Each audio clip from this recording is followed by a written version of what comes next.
It has been a very long time since I have done a Booktube terminology video, and so I thought I would do one again today. When I say it's been a while, it's been about 4 years or so, or just under 4 years ago. So let's jump right on in. Basically, what we're doing here is we're discussing terminology that may come up in a Booktube channel, and in case you didn't know what that meant, or you're a bit confused because, let's face it, in different areas, different things, different words are used, then hopefully this video will help you. In certain circumstances, I may give you alternate words to help you understand what is being referred to, and I'm just going to quickly explain what I mean by that. So, the first thing you need to know about Booktube is that it is predominantly covered by American content creators. Because of this, the majority of Booktube terminology is American terminology. Therefore, if you are not American, and particularly if you come from an English-speaking nation, you may not have heard of this before. So I will try and help you out here or there if these are words that I had not heard of before because they haven't come up in my country of Australia, or if they're specifically American, and I know the other word, I'll let you know that. Alright, let's jump right on in. The very first term that we're going to discuss, it's very obvious, is Booktube itself. What is Booktube? I tell you, anyone who has never heard of Booktube before, whenever I say I am a content creator on Booktube, they say, what the heck is that? It's not too hard. You just have to split apart the two words there, the word book and the word tube. So Booktube is a section in YouTube that focuses on content related to books. That's all it is. Some people are under the impression that there are more expectations than that on Booktube, but the reality at the end of the day is Booktube is just a section on YouTube that discusses books. You don't necessarily have to do what everyone else is doing. As long as you're talking about a book, then you are doing Booktube content. If all of your content that you do, if you're a content creator, revolves around books, then you would be called a booktuber. So, there you go. TBR is an acronym, and it stands for to be read. It is just easier to say TBR, well, once you're used to it is anyway, than to actually say to be read. For those of you who don't know what this means, it refers to all of the books that the booktuber, I can say booktuber now, that the booktuber plans to read in a certain period of time. There is no limitation on to the amount of time that revolves around a TBR. The standard on Booktube is monthly, so you might see a lot of different monthly TBR videos where booktubers discuss what they're going to read that month. But you can have a daily TBR, you can have a weekly TBR, you can have a monthly TBR, you can have a yearly TBR. It literally just stands for to be read. What are you planning to read during the duration of time that you have set forth in the video that you are discussing, or the video that the content creator you're watching is discussing? Rap. So a rap is basically what you would think. Yes, it is more American than it is Australian. So in Australia we might say conclusion or something, but basically rap is short for wrap up. So for example, so it's the opposite to a TBR. So at the beginning of, let's say, January, for example, you might see a lot of January TBR videos that booktubers are discussing what they're going to read in January. At the end of January or the start of February, you will then potentially see a video called a January monthly wrap. And so the TBR shows what is forecasted to be read for that, in this case, month, and then the wrap discusses the books that were read in the month. So TBR, to be read, wrap, discussing what was read. DNF stands for did not finish. Again, it's an acronym. You pick up a book and you get to a certain point in that book, you decide that it's no longer for you, so you put it down, and most importantly, with no intention to pick it up again. So sometimes, and the reason I'm being specific with this is because there is another word that refers to when a booktuber will put a book down and then go back to it at a later time, and they know that they're going to go back to it at a later time. But if a booktuber is completely done with the book but didn't finish it, then it's called a DNF. Okay, now I'm going to quickly go through a subgenre of this terminology, which covers the length of pages that you would find in a book. Some of these are official, and some of these are terms that I have coined specifically on my channel. I will let you know which is which as we go along. The shortest type of a novel out there is referred to as a novella. Novellas cover anything from 0 to 249 pages. Then, next up, I have coined the term a half tome. And what I refer to when I say a half tome is a book that covers anything from 250 to 375 pages. I also have termed the 3/4 tome, and the 3/4 tome is anywhere from 375 to 499 pages. Why is that? Because the next one, a tome, is not a term that I came up with. A tome is a book that is literally 500 pages or more. Now, that is your standard, but I've come up with two others.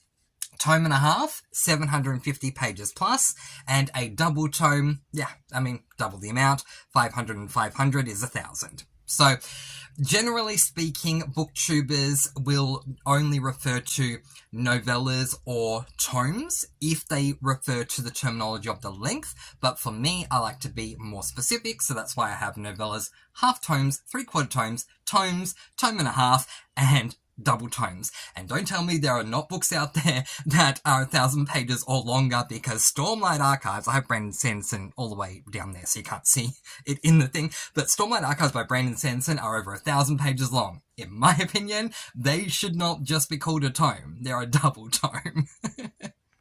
Next up, ways to consume a book, audiobook. So, an audiobook is exactly what it sounds like. It is a book that you audibly listen to, as opposed to reading it with your eyes. You're listening to it with your ears, so an audio book. A physical book is literally a physical book. There are different types of physical books, but to just categorize it as a tangible experience, a physical book is a physical book that you hold in your hands, so that's very obvious. An ebook is a book that you read on a technological screen, and I'm saying that because there are so many different types of ebooks and types of ways that you can access an ebook. So technically an ebook is a book that you read on a technological screen. Physical book, audiobook that you listen to audibly. Speaking of physical books, there are two different types of physical books. There is the paperback and the hardcover. Very easy to explain. It's the difference of the thickness of the actual cover itself. This cover is very thin. It's paper thin, hence the term paperback. And the back, obviously as well, paper thin, paperback. But then there are thicker books. I have 12 Shades of Christmas here. I'm just going to take off the sleeve. And as you can see, it's a thicker cover. Because it is a harder cover, it is referred to as a hardcover or a hardback. It really depends on who you are viewing and who's talking, because it's just, different in different areas. I have used both terms, but generally these days I will say hardback, because I'm used to paperback, so it's like paperback, hardback. But hardcover, hardback, it is the same thing, it's just thicker, paperback, thinner. Gonna try and get through these a little more quicker because I've got so many more to go and we're already at nearly the 10-minute mark. ARC. A-R-C, again, it's an acronym. It stands for Advanced Reader Copy. Sometimes authors will send out an advanced copy before the publication date to readers in order to get a review to drum up excitement for the book. So that's all it is. It is readers who are getting the book in advance of the publication date, an advanced reader copy. POV is another acronym. It stands for point of view. There is an alternate term also used, which is perspective. Both are acceptable. Both are used. Sometimes both are used by the same booktuber, so it can be confusing, but they both mean the same thing. When you read a book, if you are following one main character and you get to not only experience what's going on externally that surrounds them, but also internally, then you are following their point of view or perspective. Sometimes we get the point of view or perspective of more than one character. I'll discuss that with you in a moment. But POV, acronym for point of view, interchangeable with the term perspective. I generally use the term perspective, and let's explain why. As I was saying, sometimes we follow more than one character's not only external but internal perspective. If we're following two, it is called a dual perspective. Usually the way this is written is it'll be an AB, AB, AB format, where, for example, in chapter 1 we follow the perspective of Chantal, chapter 2 we follow Michael, chapter 3 we follow Chantal, chapter 4 we follow Michael, chapter 5 we follow Chantal, chapter 6 we follow Michael. So it is two perspectives, therefore dual, two perspective. The final perspective terminology is multi-perspective. If we are following the POV or perspective of one character, then it's not mentioned. Or if it is, it'll be called a singular perspective, but there's no real need to say singular perspective, because if it wasn't a singular perspective, you would point that out. If there are two, as we say, it's dual perspective, but anything else, three or more, is called multi-perspective. Canon versus head canon. Okay, so canon, as I love to joke and did last time I did this 4 years ago roughly, is not an actual canon. No. No, canon in this case, and it's not necessarily a word that we use in Australia. I don't know if it's used in the UK, so just quickly to explain to those people who don't usually use that word, canon refers to exactly the exact factual way that the author has laid out whatever it is. Their version, their factual way, the way it exists is canon. So sometimes, just to give you a quick example, readers will complain when books or series are turned into TV shows or movies because the TV show or movie adaptation may not always respect the canon. Sometimes it's obvious that they don't, sometimes it's not so obvious that they don't. I can certainly tell you that Harry Potter and the Goblet of Fire to this day really annoys me because Mike Newell never read the book. So Mike Newell did not go into directing Harry Potter and the Goblet of Fire with canon in mind because he never read the book. Check it out. This is true tea. He literally said it in an interview. I was given the book. It was a brick. So why would I read it? Why would you read it? Because you're adapting the movie. Moving on. Head canon. It refers to canon in your head.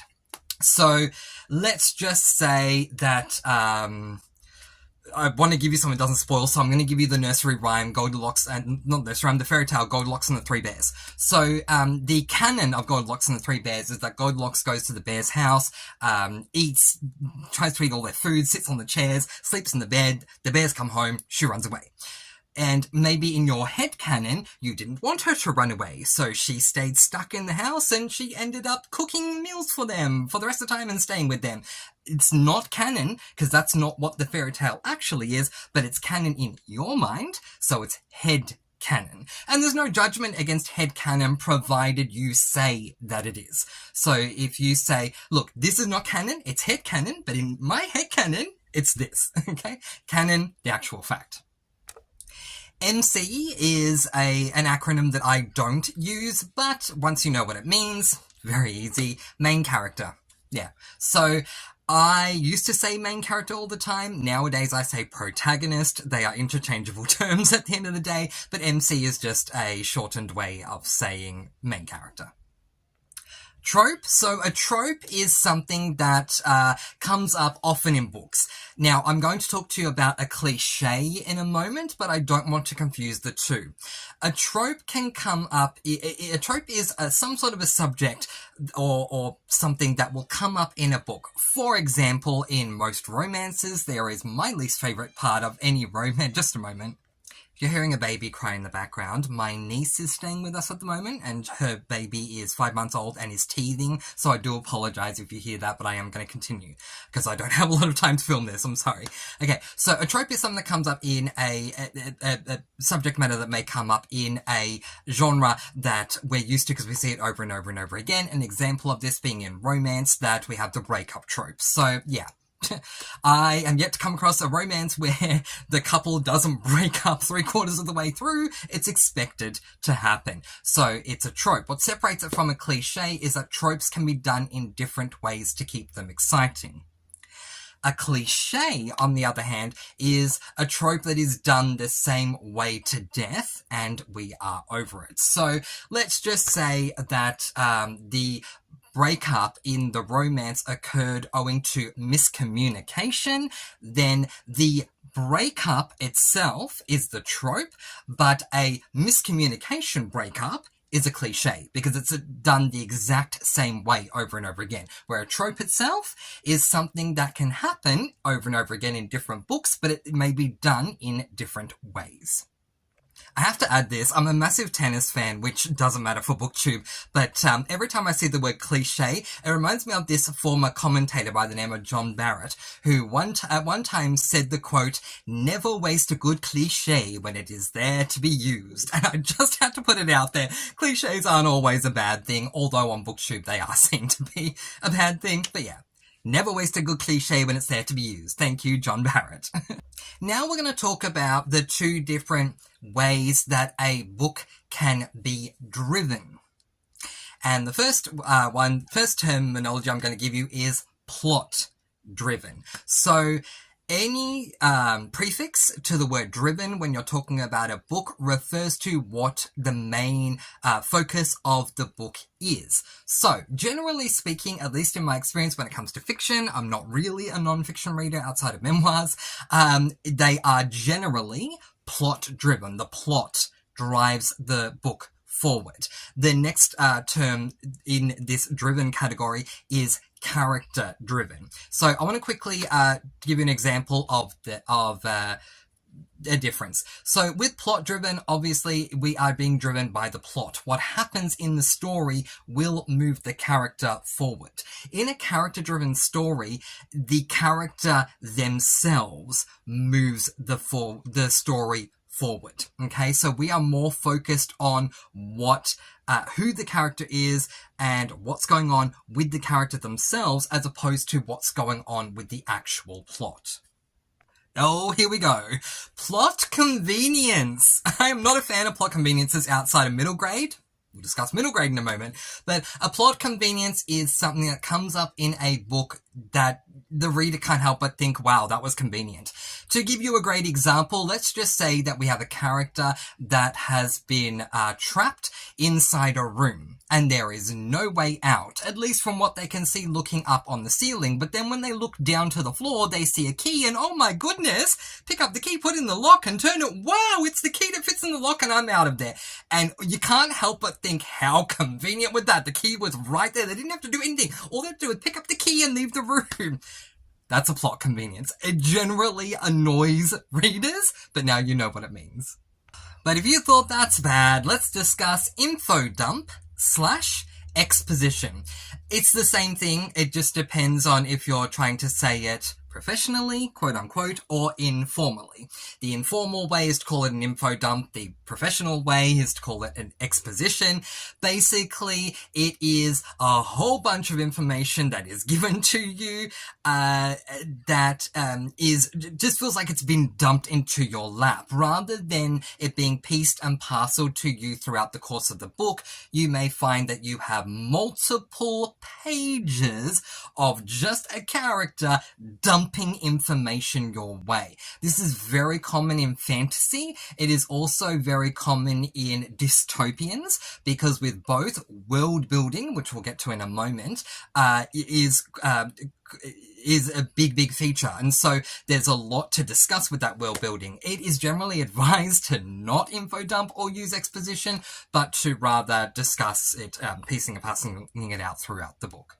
So there's a coin that's phrased for the other way around, which is showing and not telling. So to tell, which is exposition info dump, the character might be saying, I live in an area that is run down, decrepit, and everyone is poor, and most people are homeless, and we are completely struggling every single day. Whereas a show, rather than a tell, would be the character walking down the street in their area going, oh, there's Marcus, the latest bum that has been kicked out of his home, and so you're showing the experience rather than just dumping it on the reader. Writing style basically covers the way that the book is written. I don't know if this necessarily includes the font type, size, whether things are italicized or anything like that, but it's the way that the author goes about writing their book. So sometimes they will use purple prose, which we'll discuss in a moment. Sometimes they'll have a simplistic writing style. Sometimes, especially with classics books, they'll have a classic writing style, which is of that era, so it's harder to read. So the writing style just talks about the way that the author went about penning the book, rather than the way that the author went about writing, discussing or showing the plot. So it's actually focusing on the writing rather than focusing on the story. Flowery writing is when an author uses complicated tools to write the story. For example, using very complicated metaphors and similes and things like that, that in my personal opinion, very much personal opinion, is not necessary. Now, this is very common in literary fiction. It can sometimes be common in classics. Generally speaking, you don't get it in the other genres unless you have older books. Modern books these days for fantasy, any type of mystery, thriller, horror, generally they're written simplistically, but flowery writing makes you work a lot harder because there's a whole lot of, as I say, metaphors and similes, and you're working to translate what the heck the author's trying to tell you, and literary fiction is a great example of that. Lyrical writing. I don't use this term for obvious reasons. Lyrical writing is when a book is written, for example, in a poetry style, as opposed to your standard narration. Let's say, I don't use this, but some do, so now you know what it means. Now we're going to talk about age ratings, so let's get right into this. First one, massive. Middle grade. If you are American, please indulge me and let me explain this because you know what it is, but in Australia, middle grade is not a word that we use. Australians, let me simplify it for you. What Americans call middle grade, we call children's books. So children's novels, I should say. So you have your picture books for kids, and I believe that's still called picture books in the States, but your children's novels, not your teenage novels, your children's novels. So like, say, I don't know, 5 to 9, 10, 12, 13, something like that. I don't remember the exact ages, but yeah, young children novels are called middle grade in America. And in Australia, they're called children's books. Then we have YA. YA is young adult. So, So, while middle grade is hardly ever, and I've never actually seen this happen, referred to in the acronym of MG, young adult has been termed in the acronym of YA for as long as I can remember. So YA is an acronym that refers to young adult. So basically you're looking at teenagers. Then post that, we now have new adult, I'm not in the best position to discuss new adult with you, so I'm not going to do that. Then we have adult. That's what comes next. And these age ratings will help you as a reader to set your expectations on what you can expect to be in the book. For example, if you're picking up an adult horror, expect it to be extremely violent and gory and all those sorts of things. If you're picking up middle grade horror, not so much. Actually, I have the numbers here. Middle grade is 7 to 12, YA 13 to 17, adult 18 plus. Profanity. Pretty obvious. Profanity refers to any type of swearing that might come up in a book. Graphic scenes literally refers to a scene that is graphically descriptive. It doesn't necessarily refer to horror. It could refer to a bedroom scene as well. So anything that is very graphically detailed would be referred to as a graphic scene. This contains graphic scenes. Okay, I do want to jump in here and give you another terminology because you may not hear the word graphic scenes from everyone, although I will say that with horror, yeah, you're more likely to hear the word graphic. When it comes to stuff relating to the bedroom, in America, they have termed a much better word than we have in Australia. So in Australia, we call things that happen in the bedroom that are described very graphically in a book as erotica. In the US, they call it spicy. And I prefer spicy because I don't like the word erotica. So spicy books refer to very graphically detailed scenes that take place in the bedroom. Sexual abuse, I think that's obvious. If a book contains sexual abuse, the content creator should warn everyone if they're trying to get everyone to read the book or discuss the book. It'll be a warning that comes out. Look, just so you know, this book contains sexual abuse. The R word is apparently no longer allowed to be used on YouTube. I don't know if this is the case, but people have said for a while you can't use that word, so that's generally why they will say sexual abuse.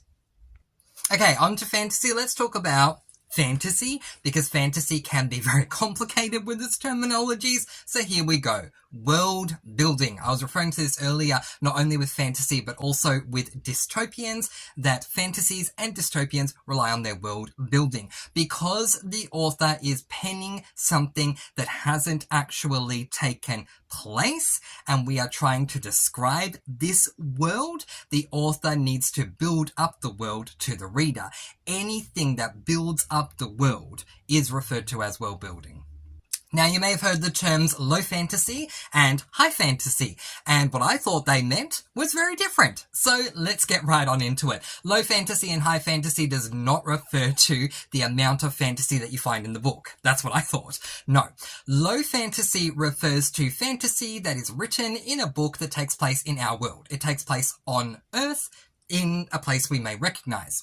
America, England, Australia, India, Jamaica, the list goes on and on and on. We know of this area. There may be magic in the fiction world, but we know of the area in real life. High fantasy is a world that is made up by the author themselves. They are bringing us into a world we don't know.